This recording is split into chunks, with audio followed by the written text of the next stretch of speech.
আহনাফ বলো। এখন আমরা ব্লোয়িং এক্সারসাইজগুলি করব কেমন? হুম বেলুন বেলুন।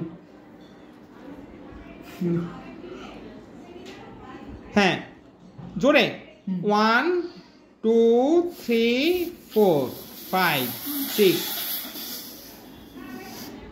7 8 9 10 আবার ভেরি গুড খুব ভালো হচ্ছে আবার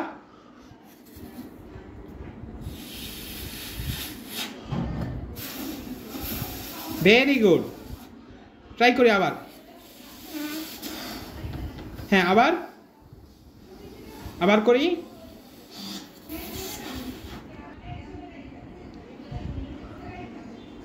ধীরে করি তাহলে কাশি আসবে না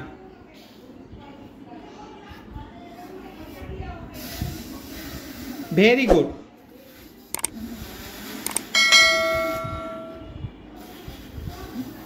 হাই ফাইভ লো ফাইভ